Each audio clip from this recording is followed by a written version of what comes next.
इमरान खान जो पहले ये कह रहे थे कि वो इस्टेब्लिशमेंट की शराइत पर जो है बातचीत नहीं करेंगे और कोई नहीं झुकेंगे इस्टेब्लिशमेंट के आगे। लेकिन जब अडियाला जेल में वज़ीर आला खैबर पख्तूनख्वा अली अमीन गंडापुर और बैरिस्टर सैफ ने मुलाकात की और उन्होंने ये कहा कि इमरान खान जो है उन्होंने कहा है कि जी इस्टेब्लिशमेंट से बातचीत करें ताकि उन्हें रिहाई मिल सके और मामला जो डेडलॉक पैदा हुआ है वो ख़त्म हो सके।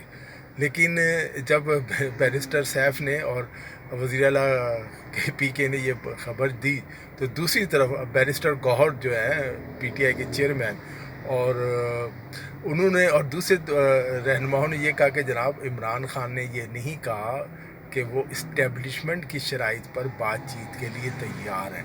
तो बातचीत करने के लिए तैयार है और कई दफ़ा उन्होंने, लेकिन इस्टेब्लिशमेंट की शराइत पर नहीं, वो खान साहब अपनी शराइत पर बातचीत करेंगे।